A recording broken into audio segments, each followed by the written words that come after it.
हे गणित प्लस आहे. चला पाहूया अपूर्णांकांचा भागाकार. 3/5 भागिले 4/7 बरोबर किती?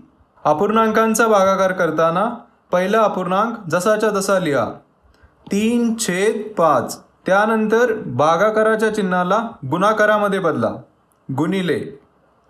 त्यानंतर दुसऱ्या अपूर्णांकाला उलट करा, म्हणजेच छेदाला अंश बनवा, अंशाला छेद बनवा.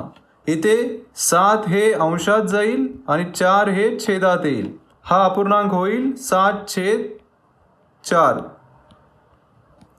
मग अंशाचा अंशाशी गुणाकार करा आणि छेदाचा छेदाशी गुणाकार करा. 3 गुणिले 7 होईल 21 आणि 5 गुणिले 4 होईल 20. म्हणून उत्तर येईल 21/20.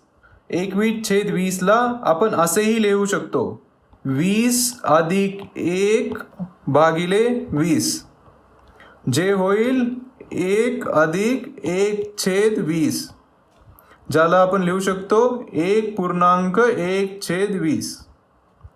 या प्रकारे अपूर्णांकांचा भागाकार केला जातो. भेटूया पुढच्या व्हिडिओमध्ये. नमस्कार.